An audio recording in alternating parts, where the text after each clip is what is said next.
Saksi meletus Gunung Agung tahun 1963 akhirnya berhasil diungsikan ke Denpasar. Sebelumnya pasangan suami istri yang sudah berusia 100 tahun ini enggan mengungsi.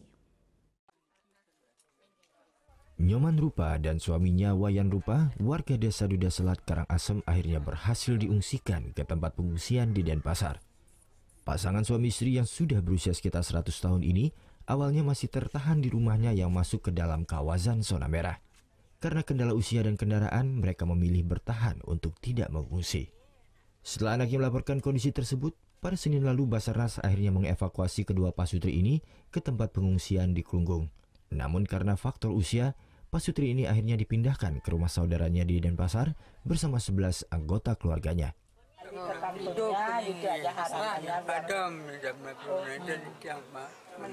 Meninggal biar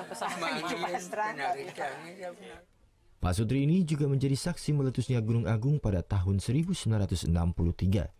Pada saat terjadi erupsi Gunung Agung, mereka berlindung di dapur selama 2 hari. Jika dilihat dari peta kawasan rawan bencana, desa tempatnya tinggal, yakni Desa Duda Selat, Kecamatan Selat Karangasem, berada dalam zona merah atau zona yang berpotensi terlanda awan panas dan aliran lava. Sudah saja melaporkan untuk NET.